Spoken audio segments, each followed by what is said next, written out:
Okay, we're going to look into prehistoric dentistry and the history of dentistry that we can find or know of.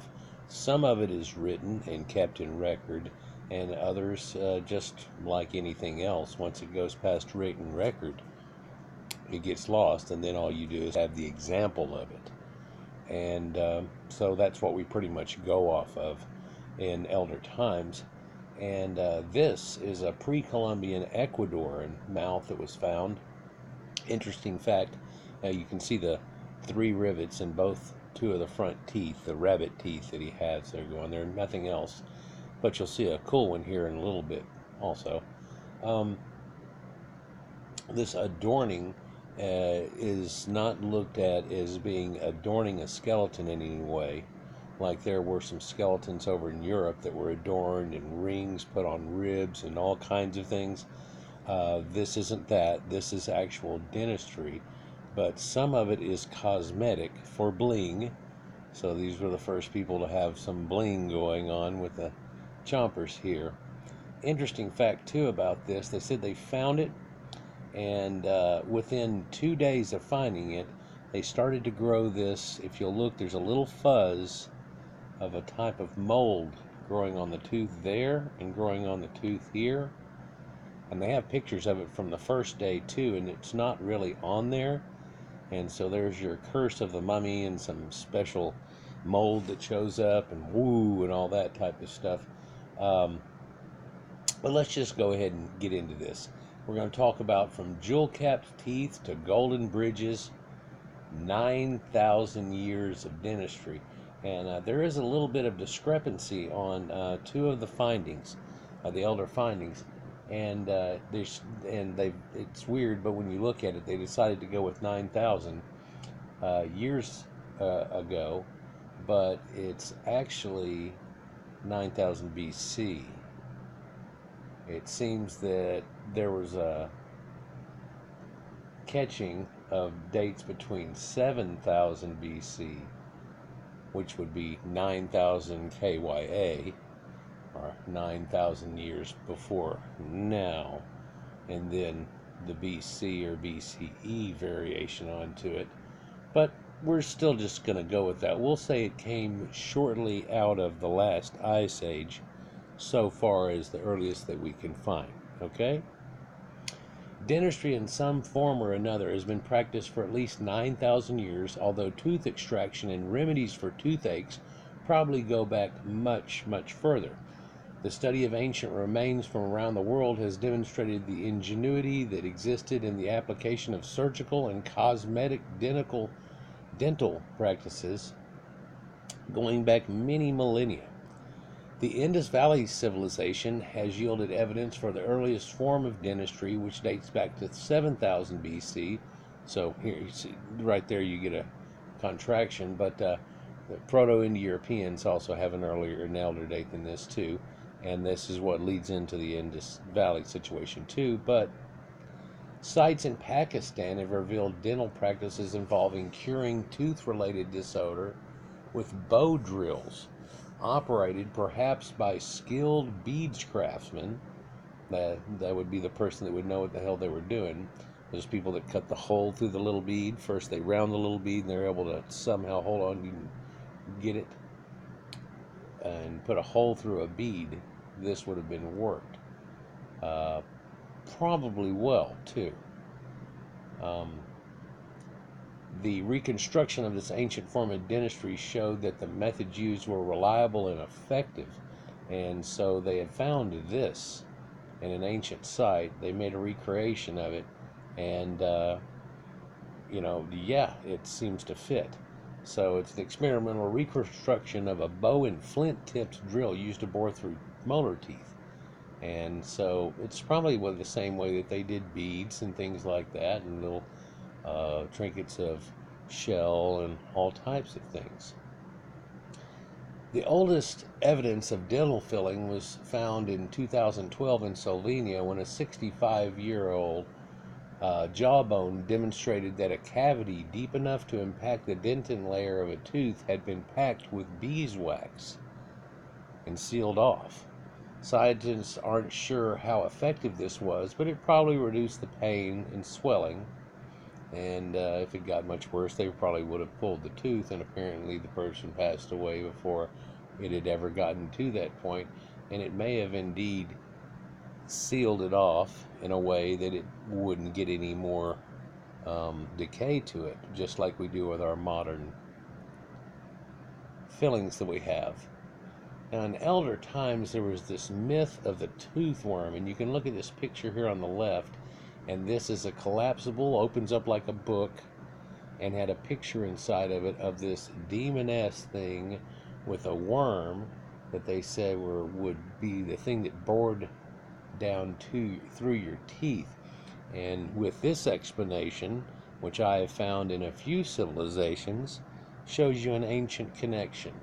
Let's see if we can make that. The first and most enduring explanation for what caused tooth decay was the tooth worm, as depicted in the ivory sculptures to the left, which was first noted by the Sumerians around 5000 BC. The hypothesis was that tooth decay was the result of a tooth worm boring into and decimating the tooth, kind of like in an apple. This is logical, as the holes created by cavities are somewhat similar to those bored by worms into wood, so termite-looking thing or something along that line, and that's where we get that idea, and the Grinch has termites in his teeth or whatever, all this type of thing. It literally can go back to something like that. But also, that was a joke and a pun on the idea that people also had wooden teeth that replaced old teeth before, and then a termite get to your tooth. And let's just continue.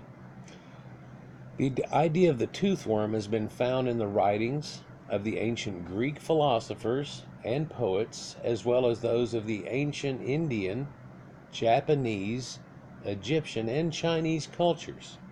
And so that shows you a connection where they all had this common idea on teeth, and it leads back to a time before time where this knowledge was passed back and forth, and again by those Proto-Indo-Europeans that we keep talking about.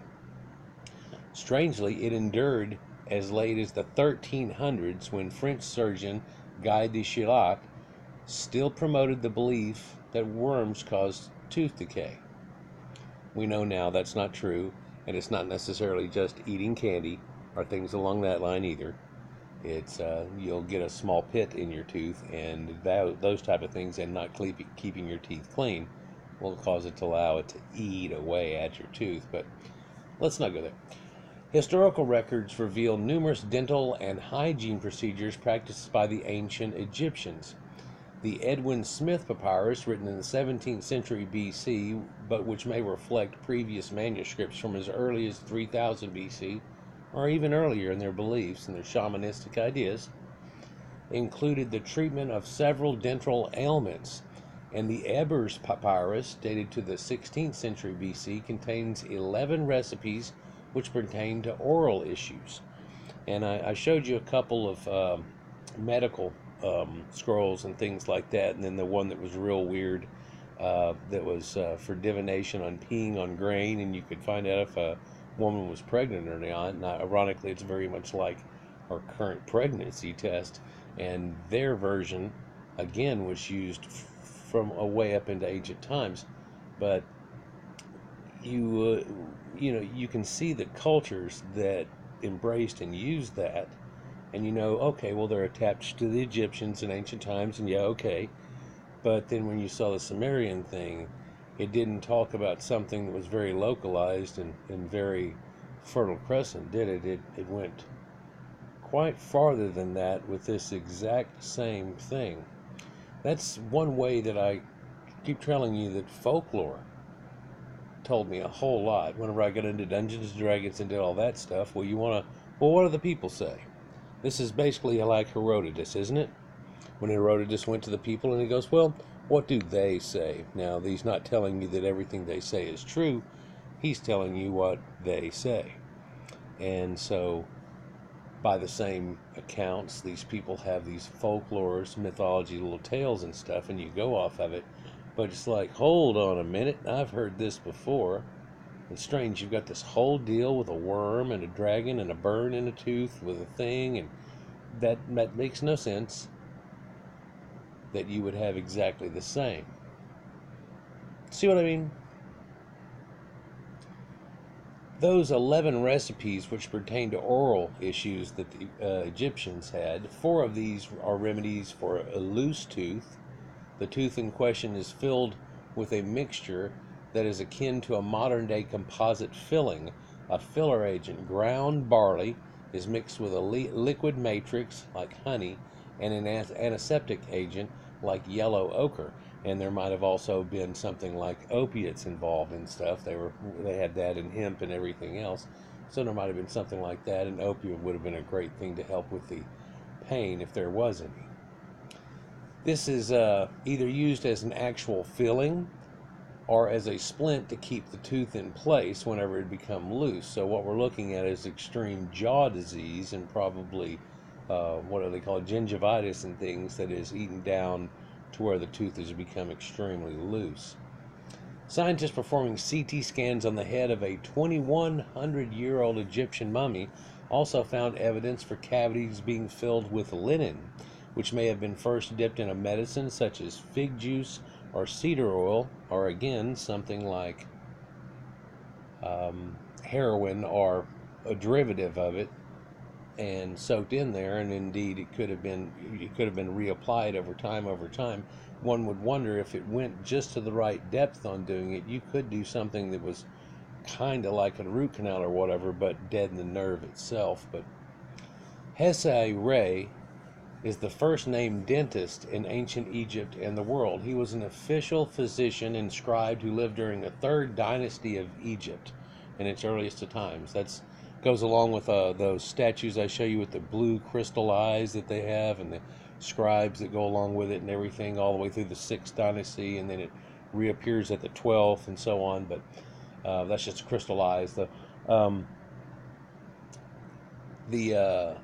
3rd dynasty Egypt is around 1600 BC, and he served under the famous pharaoh Djoser. He bore titles such as Chief of the Dentists and Physicians, Doctor of the Tooth, and the Chief of King's Scribes. So he was well learned in there and thing, and while he was ranked Chief of the Dentists, it is not entirely clear what this title actually means, but he is accredited with being the first man to recognize periodontal disease or gum diseases, and they were eating away at somebody's teeth. Pharaonic physicians were no strangers to reconstruction works. There have been 3 instances of a dental bridge of 1 or more lost teeth reattached by means of a gold or silver wire to the surrounding teeth. In some cases, a bridge was made using donor teeth. However, it's a bit unclear whether these works were performed during the life of the patient or in an after death to tidy them up, as it were, before the burial. They had this definite belief that you had to have all your teeth, you had to have all your fingers, and that's one way that they knew that they made prosthetics and stuff. They found people that didn't have a big toe, and they made him another big toe, so he's complete during it all. And they say some of these may have been done after the fact, but this one way you can tell this was not done after the fact, but this was done before the fact, well before the fact on this one, is that where the wires are eating into it, it's wearing away there, here, and especially around that. And so it seems to be wearing away at it quite a bit. My dad had a retainer at one time. He lost a couple of his teeth, so he put a retainer in, and the retainer, where it grabbed onto his teeth, wore so bad that it started eating at those teeth, and then he got dentures later in life. So something along that probably happened, but here, and it shows you 2 extra ones that are put together to help just hold this to make it more locked. If you'll look too, they made it a little lower than that so that you weren't really pushing down on that to where you would be jabbing it into your jaw. And that's found on a 4,000-year-old mummy. But now, back to that Mayan bling that we started with. So we've got people all around the world that are doing this. The Mayans are credited with being the masters of cosmetic dentistry, as they were known to decorate teeth by embedding them with precious stones, by carving notches and grooves into them. much like the Celts who would carve their grooves in their teeth and use blue dyes and things like that. But they also put holes in them and inserted precious stones. Tiny holes were chipped out of teeth, and ornamental stones, including jade, were attached with an adhesive made out of natural resin such as plant sap, which was mixed with other chemicals and crushed bones. So this was not some, oh, first time they thought of doing this. You can see it. Some people don't think of it like that, but it, it's doubtful in any situation that we're talking about. It's doubtful that what you're finding is the first guy that ever did this to his tooth. You're just lucky you even find this guy, right? The dentists were likely to have had a sophisticated knowledge of tooth anatomy because they know how to drill into teeth without hitting the pulp inside. In fact, they noticed that they, look at them real good, and they knew what they were doing. And so you see people put gems in their teeth nowadays and put that grill on or whatever and bling, bling, bling. But here we have jade and turquoise, and it looks like it would have been turquoise, jade, turquoise, jade. And 4 on the bottom, but gonna do the 6 on top. And this is a male skull found in Chiapas, Mexico, and it's not gonna tell the date on it or anything. Dentistry of the Middle Ages, though, a little after all this time. During the Middle Ages and throughout the 19th century, dentistry was not a profession in itself like it is today, and often dental procedures were performed by barbers. And we've talked about barbers and berbers and how they were the general physicians of old. Now, believe it or not, where I got my first impetus of knowing about this was old Saturday Night Live. They did one skit that was out, and they had to bleed somebody and some other stuff, and it was stupid stuff, and so I looked it up afterwards. And then if I remember correctly, Steve Martin did one thing. He was Theodoric of York, a barber or something like that, and he again, and it was making fun of what they would do. She'd be like, well, I can't see out my eye, and he'd be like, rub mud in it, and things that were like from the Bible, and silly things like that, and bleeding people, how they used to bleed people. George Washington was actually bled to death, and then whenever he's closest to death, somebody else showed up and they said, oh, you weren't doing it right, and they just bled him to death. Too much over too short a period of time, and he was already having some problems though before that time, but it's what led to his eventual demise on it. But berbers were the general physicians, and barbaric people didn't shave their faces, and this is where the Greeks gave the name to everybody when a lot of people wore beards. So like the Sumerians and stuff, and people wouldn't wear beards. They didn't call it to Egyptians because they always stay shaved, but then again their kings put fake little beards on, right? And that goes back to the ancient thing, and so on. And goes. Many Caucasian religions have that same idealism that pulls in from quite a few angles. And if you look at a lot of my videos, it'll show you the connection. Barbers usually limited their practice to extracting teeth, which alleviated pain and associated chronic tooth infection, and also bleeding people whenever they were sick and things like that. In the 1400s, dentures seemed to be more of the modernized shape that we see today. These dentures were still made from carved animal bone or ivory in some cases, or maybe wood, like you hear George Washington had wooden teeth.